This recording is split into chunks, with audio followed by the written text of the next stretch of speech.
안녕하세요. 결혼한 지 이제 6개월이 다 되어가는 새댁입니다.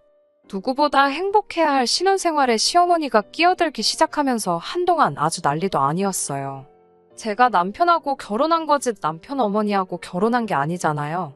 그래도 지금은 특단의 조치 후 예전보다는 훨씬 더 잘 지내게 되었습니다. 혼자만 알고 있기에는 주변 사람들이 다 재밌다고 하길래 이렇게 사연으로 한번 보내보려고 적어봤어요. 제 나이는 올해로 29살이고요. 결혼하기 전부터, 아니, 제가 철들기 시작했을 무렵부터 저희 어머니는 저를 엄청 걱정하셨어요. 성질이 저래서 어디 시집이나 가겠냐고요. 제 성격이 어떻길래 저런 말씀을 하시는지는 모르겠지만 아마도 하고 싶은 말은 꼭 입 밖으로 내뱉어야 성이 풀리는 것 때문에 그러신 것 같아요.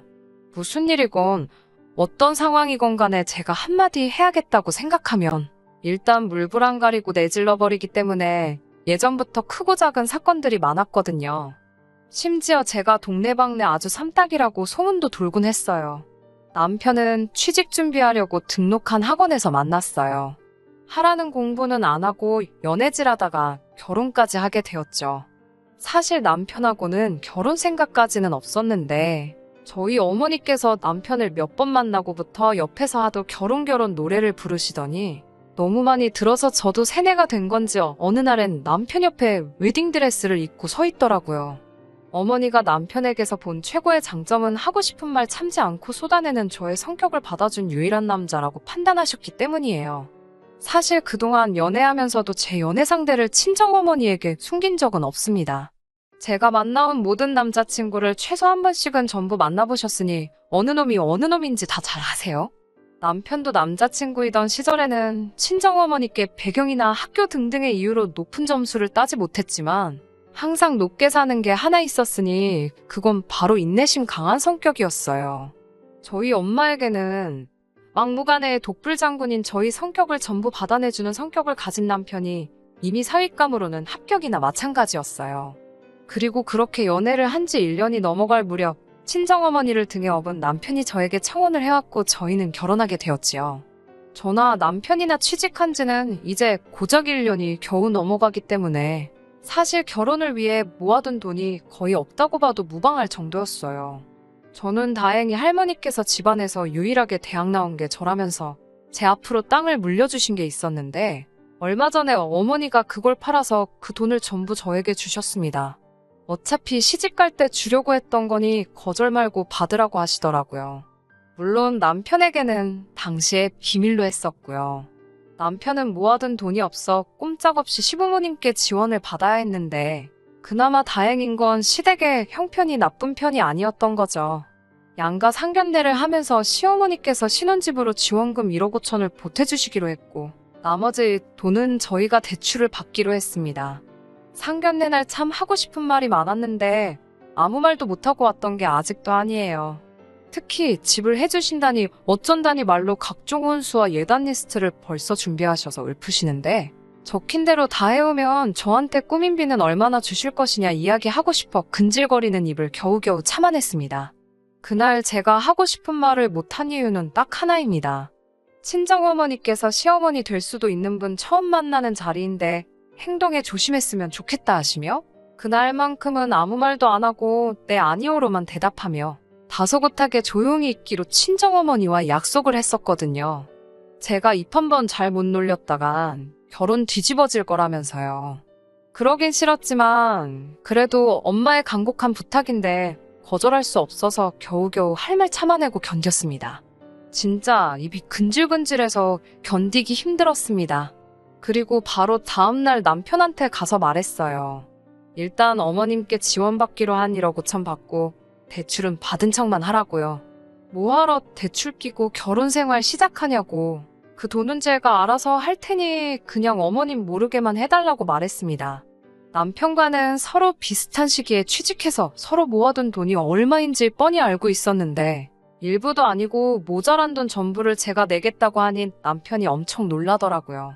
시어머니께는 비밀로 하고 싶었던 이유는 하나였어요. 상견례 자리에서 집을 해주신다는 이유로 이런저런 예단을 이야기하셨었는데 우리 집이 여유가 있다는 사실을 아시게 되면 자존심 엄청 상하실 것 같아서 제 나름대로 배려한 거였어요. 다행히 남편은 비밀을 잘 지켜주었고, 그렇게 저희는 결혼식을 올리고 신혼생활을 시작할 수 있었어요. 신혼여행을 다녀온 후에 곧장 시어머니로부터 연락을 한 통 받게 되었습니다. 살림 차려놓은 거 보고 싶다고 집들이는 언제 하냐고 물어보시더라고요. 쇳불도 당김에 빼랬다고.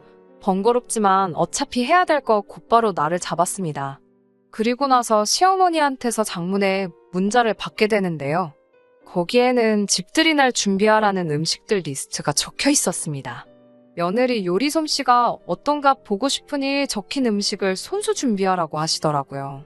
시어머니, 시아버지와 남편의 남동생 이렇게 셋뿐인 집들이인데 준비하라는 음식들이 뭐 그리 많은지 불고기부터 시작해서 아주 한정식 집을 방불케 하는 여러 가지 메뉴들이 있었어요. 제일 어이없던 건 밑반찬까지 전부 적어주셨다는 거예요. 집들이 날까지 일주일 정도 시간이 있으니 밑반찬 같은 건 미리미리 해놓아도 문제가 없다고 저를 위한 배려까지 해주셨네요. 집들이 당일날 상에 차려진 걸 보고 지은 시어머니 표정이 아직도 기억이 나네요. 왜냐하면 준비하라는 음식은 하나도 준비 안 했거든요. 그냥 집 근처 배달 전문점에서 보쌈이랑 아구찜 같은 거 시켜다가 상을 차려냈어요. 어머님이 왜 차리라는 음식은 안 차리고 배달을 시켰느냐 물으시기에 번거롭게 그걸 언제 다 준비하냐고. 그리고 저 요리도 잘 못한다고. 비싼 재료값 써가면서 못 먹을 음식 내는 거보다 사 먹는 게 훨씬 경제적이라고 한 말씀 드렸죠. 그리고 여기서 전에 시켜 먹어봤는데 아주 맛집이라고. 맛 한번 보시면 제 결정이 옳았다고 생각하실 거라고 했어요. 시어머니는 저보고 음식할 줄 모르면 친정어머니한테 도와달라고 했으면 되는 거 아니냐고 하시길래 시댁 집들이 음식을 왜 우리 엄마가 하냐고 바로 대답했지요. 어머님이 어이없어하는 표정을 지으셨는데 친정어머니가 밥 해주는 사람도 아니고 솔직히 어이없어야 하는 건 저였는데 말이에요. 그래도 도련님은 저의 대응이 재밌었는지 옆에서 엄마 아주 임자 만났다고 한마디씩 툭 던지는데 그게 설령 저를 비꼬려고 한 말일지라도 당황하신 시어머니 성질을 더 건드는 것 같아서 싫지만은 않았습니다. 그리고 음식할 줄 모른다는 건 뻥이에요. 대학 시절부터 혼자 자취하면서 밥만큼은 부실하게 먹지 말자는 생각으로 혼자서 이것저것 해먹었었거든요. 집들이 날 아버님하고도 에피소드가 있어요. 한참 집들이로 정신없다가 손 씻으러 화장실에 들어갔는데 변기 커버가 올라가 있더라고요. 저는 곧장 나와서 화장실 마지막에 쓰신 분이 누구냐고 물었는데 아버님이었어요. 아버님한테 저희 집에서는 남녀노소 예외 없이 소변은 앉아서 보는 게 규칙이라고 다음부터는 조심해달라고 부탁했어요. 아버님은 제 말에 엄청 당황하셨고 그 뒤로는 며느리 무섭다고 저희 집에 초대를 하면 아버님은 안 가겠다고 아직도 그날의 충격에서 헤어나오지 못하고 계신답니다. 그래도 말은 저렇게 하셔도 사실은 며느리인 저를 많이 예뻐해 주시고 시가족 중에서 남편 다음으로 저를 제일 많이 챙겨주시는 게 아버님이세요. 뒤끝도 없으시고 남편이 제 성격을 받아주는 인내심이 어디서 왔는지 딱 알겠더라고요. 아무튼 그렇게 집들이도 끝났는데 아무래도 그날 있었던 사건 때문에 그런가 시어머니가 저의 길을 꺾으려고 아주 벼르고 계신다는 게 느껴졌습니다. 처음 저희 집에 원정 온 그날에 저에게 속수무책으로 당하셨으니 이번엔 저랑 남편을 홈그라운드인 시댁으로 초대를 해주시더라고요. 저의 요리 솜씨가 얼마나 궁금하셨는지 며느리가 차려주는 상이 먹어보고 싶어서 음식 하나도 안 해놓았다고. 재료들은 미리 장을 봐서 냉장고에 넣어놨으니 한번 쭉 보고 자신 있는 음식으로 차려내라고 미션을 주셨어요. 이게 무슨 옛날에 유행하던 예능 프로도 아니고 주방에 있는 재료 가지고 뜬금없이 음식을 내오라니 어이가 없었어요. 남편이 제 눈치 보면서 도와준다고 주방으로 들어왔는데 어머님이 남편한테 너는 왜 거기가 있냐고 이리 와서 TV 보라고 손짓하시길래 남편한테 걱정 말라고 말하고 고이 어머님 품으로 보내줬습니다. 일부러 못 먹을 정도로 이상한 음식을 만드는 방법도 있었지만 음식 가지고 장난을 치고 싶지는 않았어요. 실제로 요리도 어느 정도 할 줄 아니까 그래도 왠지 시켜서 한다는 느낌이 드니 시어머니가 원하는 대로 해주고 싶지가 않더라고요. 쌀도 불려져만 있고 밥도 안 해놓은 상태였으니 그 의도가 다분히 보였죠. 뭘 해야 하나 찬장 하나씩 다 열어보며 주방을 살펴보고 있는데 딱 괜찮은 게 있어서 그걸로 준비하기로 했습니다. 10분도 안 돼서 뚝딱 점심상을 마련했지요. 식사 준비 끝났다고 말하고 거실에 펴놓은 커다란 상 한가운데다가 제가 정성스레 준비한 음식을 올려놨습니다. 마침 일요일이기도 하니 짜장라면 어떠시냐고요. 제사 지낼 때나 쓸 것 같은 그 커다란 밥상 위에 냉장고에 있던 김치 하나 말고는 라면 냄비밖에 없었어요. 저도 다시 주방으로 가지 않고 그냥 그대로 자리에 앉아서 남편한테 가서 젓가락이랑 앞접시로 쓸 그릇 가져오라고 시켰습니다. 남편은 그래도 결혼 전까지 살아오던 지네 집이라고 호다닥 뛰어가서 인원수대로 그릇하고 젓가락을 순식간에 찾아서 꺼내오더라고요. 어머님은 딱 봐도 어이가 없어서 말을 잇지 못하고 계신 게 느껴졌지만 아버님은 너털웃음 지으시면서 우리 며느리 덕분에 주말 점심에 짜장라면도 다 먹어본다며 엄청 좋아하셨어요. 나중에 알고 봤더니 아버님도 어머님이 저에게 심술 부리는 거 알고 계셨다고 하네요. 그래서 나름 아버님의 방법으로 분위기 조율해가면서 저를 지켜주신 거였고요. 도련님은 저번에 그랬던 것처럼 아주 어머님을 보고 자지러지더라고요. 진짜 형수님은 못 당하겠다면서. 그런데 그 짜장라면은 자기 건데 다 써버리셨다고 다음에 올 때 꼭 좀 사다 달라고 하더군요. 아무튼 그날도 시어머니를 제외한 온 가족의 비호 아래 아무 일도 없이 지나갈 수 있었습니다. 시어머니는 제가 직접 만든 음식이 그렇게 드셔보고 싶으신 건지 아니면 무슨 안이라도 맺히신 건지 그렇게 홈그라운드를 떠나 찾아간 원정에서도 완벽한 승리까지는 아니지만 무승부까지는 갔던 것 같네요. 며느리가 시어머니 이겨먹으려고 둔다는 분들도 계시겠지만 며느리가 먹고 싶은 거 차려내는 자판기도 아니고 집들이 때부터 계속 저러시는 게 조금 기분이 그랬어요. 중간에서 가장 난처했던 건 그 누구보다도 제 남편이었을 거예요. 어머님한테 그만하라고 말려주지 못하는 게 서운하다기보단 중간에서 얼마나 힘들까 싶어 남편을 최대한 이해해주려고 했습니다. 그런데 이 사건들로 인해서 시어머니께서 저를 한번 꼭 누르고 싶으셨던 건지 저를 벼르고 계시다는 게 느껴질 정도였어요. 정말 거의 매 주말마다 신혼집에 오셔서 식사를 하고 가셨으니까요. 피차 전화한 편이나 출근하는데 바빠서 반찬은 거의 다 반찬 가게에서 사 먹었거든요. 돈 주고 산 반찬 보실 때마다 늘 가게에서 파는 거 맛도 없는데 뭘 돈까지 주면서 사 먹느냐. 직접 해먹는 게 최고다 저한테 뭐라 하셨어요. 제가 어머님과 그럴 때마다 야위는 것 같은 남편 보니 안쓰러워서 가슴에 참을인자 새기며 눌러 참으며 견디고 있었는데 하루는 남편도 시어머니 잔소리가 심했다고 생각했는지 엄마가 해주는 것보다 맛만 좋구만 왜 그렇게 집밥에 집착을 하시냐며 제 편을 한번 들어줬는데 그게 역효과가 나버린 거죠. 그동안 그냥 넘어가려 했는데 이제는 가만두고 볼 수가 없다고 하시면서 오늘부터 저희 신혼집에 상주하시면서 저한테 살림을 가르쳐주겠다 하시네요. 남편은 어머님께서 대노하시니 왜 그러시냐고. 지금도 우리 아무런 문제 없는데 엄마가 이러실수록 우리만 더 힘들어진다고 어머님 말리면서도 할 말은 따박따박 다 하더라고요. 어머님은 우리 아들이 영양가라고는 눈을 씻어도 찾아볼 수 없는 식사하고 있는 걸 그냥 내버려 두실 수 없다고 하시면서 오늘부터 밑반찬부터 시작할 테니 저보고 나가서 자기가 불러다주는 재료부터 사오라고 아주 역정을 내시며 말씀하셨어요. 대들려고 그런 건 아니었지만 어머님한테 반찬 가게에서 반찬을 사 먹어도 음식이 가지고 있는 영양가는 다 똑같은 거 아니냐고 말대꾸를 했어요.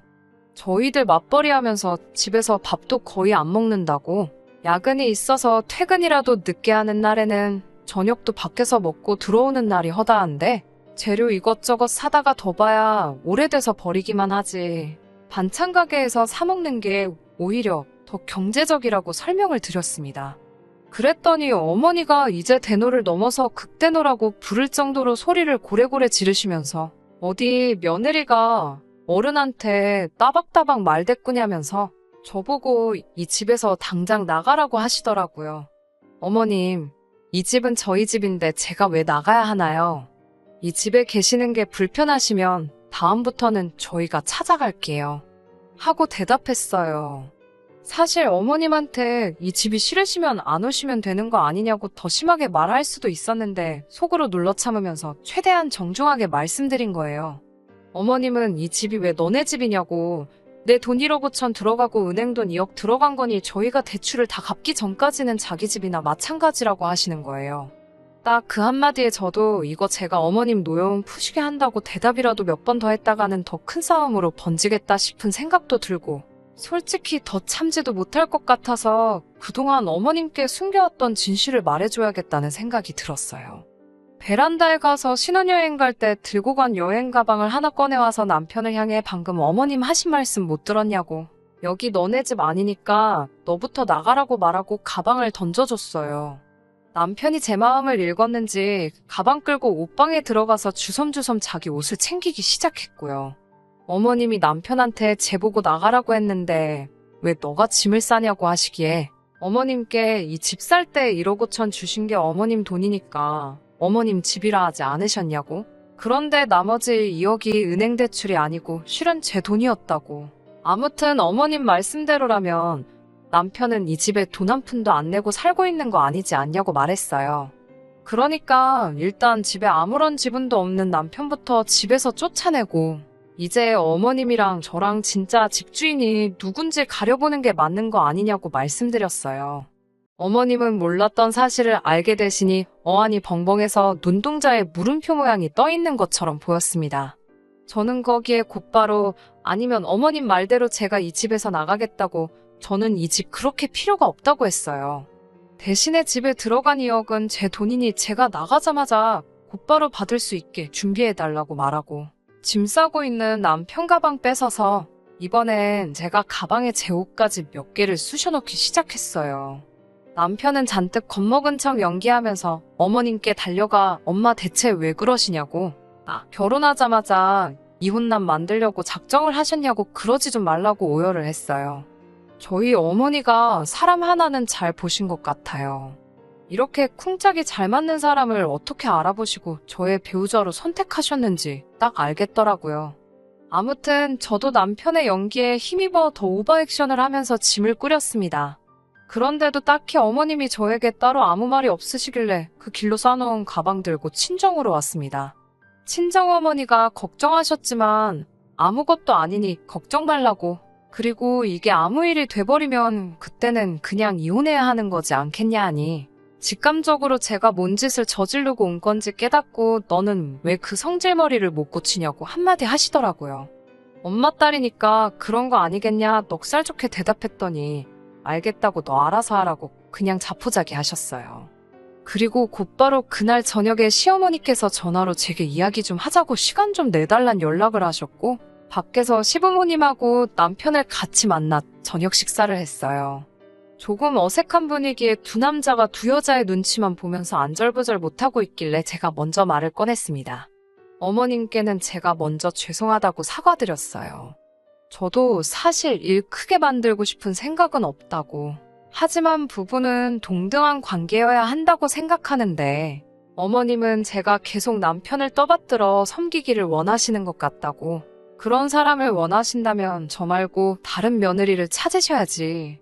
저는 절대로 그런 며느리가 되어드릴 수 없다고 솔직하게 말했습니다. 어머님이 저희 부부를 동등한 사람으로서 봐주셔야 저도 그만큼 남편한테 잘할 것이고, 저도 남편과 똑같은 한 사람의 자식으로 생각해 주셔야만이 저도 똑같이 어머님을 우리 친정어머니한테 하듯 정성과 진심을 다해 모실 수 있다고 말씀드렸어요. 어머님은 제 이야기를 들으시고 한참 동안 아무 말이 없으시다가 결국 저에게 미안하다고 사과하셨어요. 부모 마음이 다 똑같지 않겠냐면서 여태 내 품에 끼고 살다가 장가보낸 아들을 향한 걱정에 애먼 사람만 들들 볶은 것 같다고, 제가 한 말이 무슨 말인지도 다 알고 있다고 하시며 앞으로는 저희들을 지켜주는 든든한 시어머니가 돼주시겠다고 이야기하셨어요. 원래 제가 마음이 여린 타입은 아닌데 어머님의 진심 어린 사과를 들으니까 갑자기 눈물이 뚝뚝 나더라고요. 분위기가 이상해지니까 아버님께서 지난 일은 잊고 다시 새로 시작해보자 하시며 상황을 정리해 주셨고, 그렇게 화기애애하게 외식하고 다시 저는 남편과 우리 집으로 돌아왔습니다. 얼마 전에 시부모님 초대해서 이번에야말로 어머님이 그렇게 원하던 제 손으로 직접 한 음식을 대접해드렸어요.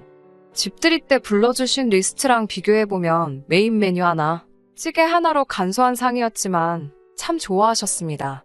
어머님께서 이렇게 음식을 잘하는데 그동안 우리 아들 왜 밖에서 산 음식만 먹였냐고 가끔씩은 집밥도 해주고 그래라 하시는데 남편이 겁을 잔뜩 먹어서 어머니는 또 왜 그러시냐고 중간에 말을 자르는데 저도 어머님 뜯어말리려는 남편 말 자르고 알겠다고 가끔씩 저도 시간 내서 남편한테 맛있는 집밥 해주겠다고 약속드렸어요. 대신 그날은 남편이 집 대청소를 하게 될 거라고도 말씀드렸고요. 화장실 가시는 아버님하고 눈이 마주쳤는데 저보고 다 알고 있다고 그렇게 감시 안 해도 된다면 먹살 좋게 받아쳐 주셨습니다. 결혼 초반에는 우여곡절이 많았지만 남편에게 그 선한 성품을 물려주신 분들인데 아마 제가 나서지 않았어도 시간이 지났으면 언제든 풀렸을 일이겠죠? 신혼 6개월 차인 지금처럼 앞으로도 계속 우리 식구들 행복하게 잘 지냈으면 좋겠습니다. 끝까지 들어주셔서 감사합니다. 오늘의 사연은 여기까지입니다. 구독과 좋아요, 알람 설정 부탁드리고 더 좋은 사연으로 다시 찾아뵙겠습니다. 감사합니다.